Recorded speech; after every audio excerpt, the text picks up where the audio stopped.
किसी बड़े शहर के भीड़-भाड़ वाले रेलवे स्टेशन के एक कोने में एक बूढ़ा भिखारी हर दिन बैठा रहता था। उसके कपड़े फटे पुराने थे, चेहरे पर थकान और आंखों में उदासी साफ झलकती थी। वह हर आने जाने वाली ट्रेन के यात्रियों से हाथ फैलाकर भीख मांगता। कुछ लोग उसे पैसे दे देते, कुछ अनदेखा कर देते, तो कुछ लोग तिरस्कार भरी नजरों से देखकर आगे बढ़ जाते। लेकिन वह भिखारी ये सब सहते हुए रोज सुबह उसी स्थान पर पहुंचा, जैसे कि उसका कोई तय काम था।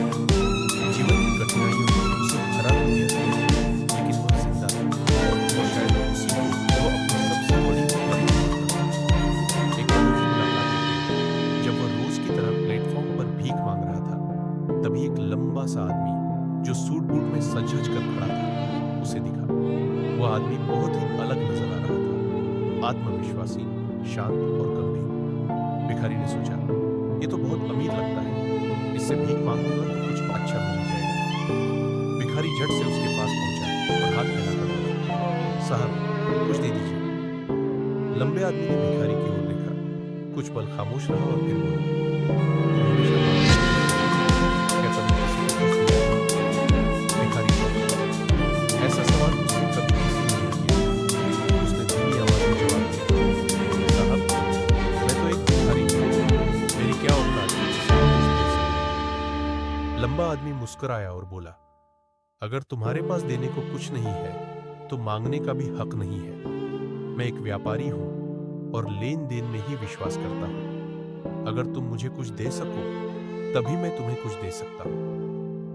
यह कहकर वह आदमी ट्रेन में बैठ गया और स्टेशन छोड़ दिया।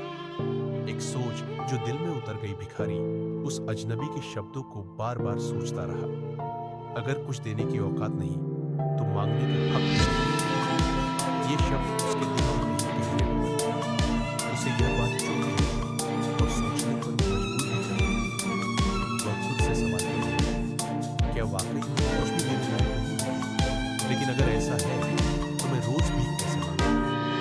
शायद यही वजह है कि लोग मुझे ज्यादा कुछ नहीं देते, क्योंकि मैं केवल लेता हूं, कुछ देता नहीं। 2 दिन तक वह बस यही सोचता रहा।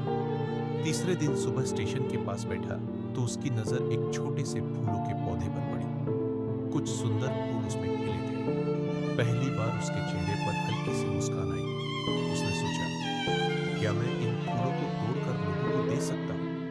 क्या यह मेरी ओर से कुछ देने जैसा होगा? उसने कुछ फूल तोड़े और जेब में रख दिए। जब वह ट्रेन में चढ़ा और भीख मांगने गया तो हर उस व्यक्ति को जिसने उसे कुछ पैसे दिए, उसने एक छोटा सा फूल वहां रख दिया। लोग यह देखकर मुस्कुराते। कुछ ने फूलों को अपनी जेब में रखा, कुछ ने बालों में सजाया और कुछ ने तो भिखारी को धन्यवाद भी कहा।